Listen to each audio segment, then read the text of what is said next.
Good morning, everybody, and welcome to the spring preview. I want to thank Barb Spangler, Jean Labella, and the other members of the Academic Programs Committee for putting together a great selection of courses for our spring semester. We also owe thanks to the dozens of other volunteers and staff members who contribute to this effort, especially the volunteer instructors who you will meet virtually, our great professional staff led by Laura Polari-Welbys, and a host of other volunteer members who do everything from putting the course catalog together, training instructors and students in Zoom, and recruiting virtual class aides.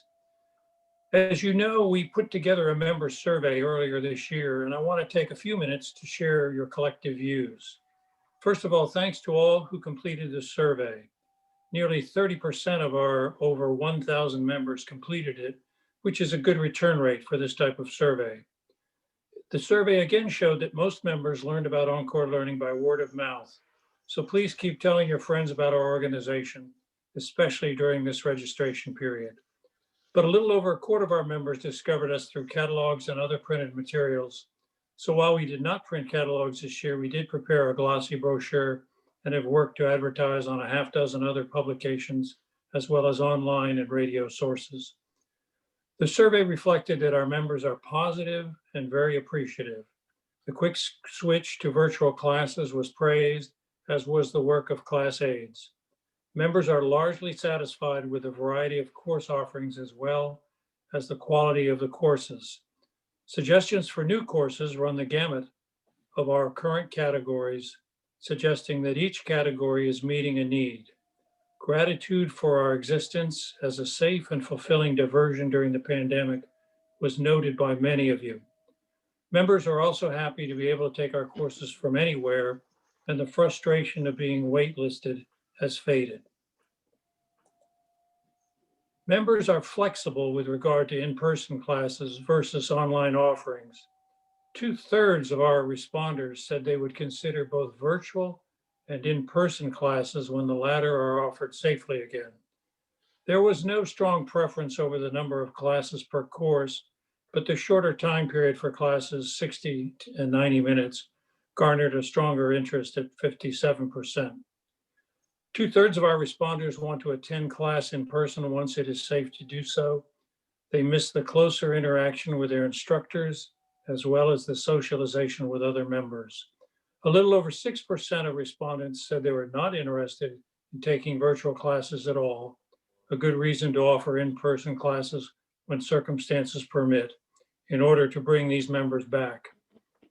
Most members are willing to stick to virtual learning until that occurs, but would like some improvements, such as an easier way to link to class.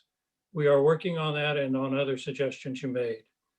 Let me remind anyone who is fearful of taking a virtual class that we offer lots of ways to get training on becoming a Zoom master. And please don't hesitate to contact us by email or phone to ask for this.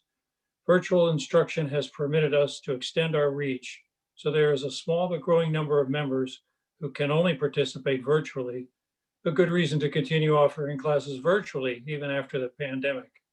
So we will work to hold both virtual and in-person classes when circumstances do permit.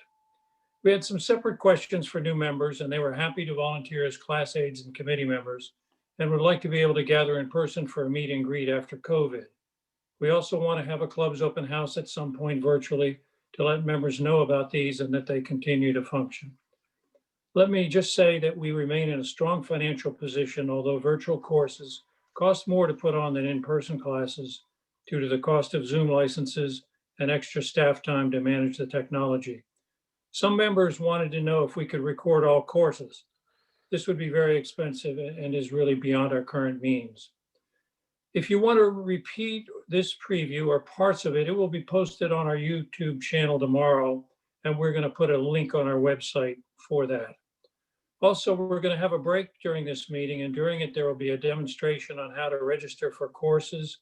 If you are a new member or just want a refresher, you will also be able to ask questions during this. And also feel free to pose a question at any time during using the chat function. And finally, please consider volunteering as a class aide or member of a committee. We also have an upcoming opening for one of our most important volunteer positions on the executive committee and board the position of treasurer. Please contact us by email or leave a phone message if you want to explore any of our volunteer options. We'll get right back to you. These are all done virtually, by the way, at the present time. And so with that, let me stop and we can get on with the main event. And here is Barb Spangler.